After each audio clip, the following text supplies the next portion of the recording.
आपने हतफ वन ए अब्दाली वन बनाया, ये 250 किलोमीटर तक रेंज, यानी कि आपके बॉर्डर से आप 250 किलोमीटर तक बाहर निकल आए। दुश्मन आपके बॉर्डर से 250 किलोमीटर दूर हो, आप इसको हिट करने की पोजीशन में आ गए। उसके बाद गजनी बनाया आपने, 300 किलोमीटर तक आपकी रेंज बढ़ गई।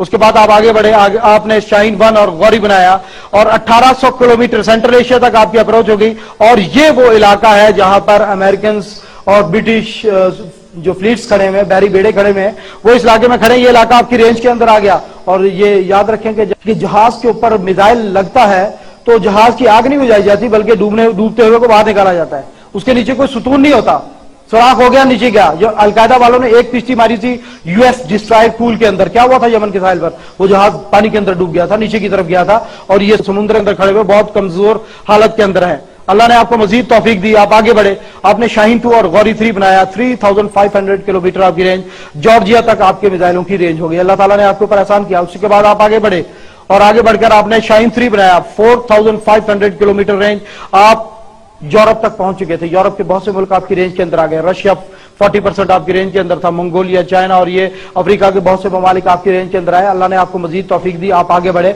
और आगे बढ़ के आपने फिर 2010 के अंदर टीपू 1 और टीपू 2 7500 किलोमीटर रेंज का इंटरकॉन्टिनेंटल बैलिस्टिक मिसाइल, जो कि एटॉमिक और कन्वेंशनल हथियारों को ले जाने की सलाहियत रखता है। और यूरोप का कोई शहर, कोई गली ऐसी नहीं है जो कि आपके एटमी और रिवायती हथियारों की जद से बाहर हो। अल्लाह ने आपके ऊपर यह एहसान किया, इस जमीन के 2,74,00,000 मुरब्बा किलोमीटर के इलाके को आपके सॉलिड फ्यूल और लिक्विड फ्यूल मिसाइलों की रेंज के अंदर कर दिया। लेकिन अल्लाह ताला ने आपको मजीद तौफीक दी। आपने इस दुनिया में एटम बम के बाद सबसे खौफनाक हथियार आबदोज में जो एटॉमिक आबदोज है उसकी रेंज ज्यादा है, लेकिन एटॉमिक आबदोज को सोनार डिटेक्ट कर लेता है कि कहां पर मौजूद है। लेकिन डीजल आबदोज क्विक डीजल आबदोज कहलाती है, जिसको सोनार डिटेक्ट नहीं कर सकता। और दुनिया की सबसे बड़ी डीजल से चलने वाली आबदोज आप अपने कराची के साहिल पर बैठकर बना रहे हैं। यह आबदोज 3 महीने पानी के नीचे रह सकती है, 10,000 किलोमीटर सफर कर सकती है, 6 एटॉमिक मिसाइल ले जाने की सलाहियत रखती है। और ये जो missile Babur missile, cruise missile आप बना रहे हैं, समुद्र के नीचे से फायर किया जाने वाला, ये मिसाइल पूरी दुनिया को बढ़ता है हैरत में डाले हुए कि ये जब पानी से निकलता है, पहली बात है इसकी आबदोज को कोई डिटेक्ट नहीं कर सकता। और आबदोज के पहुंचने के बाद ये जब निकलता है फजा में एक बुलंदी पर पहुंचकर इसका बूस्टर इससे अलहदा हो जाता है, इसके विंग्स खुल जाते हैं, ये नीचे पानी की तरफ गिरता है, 100 फुट की बुलंदी पर आ जाता है और कोई भी लॉन्ग रेंज रेडार इसको डिटेक्ट करने की सलाहियत नहीं रखता।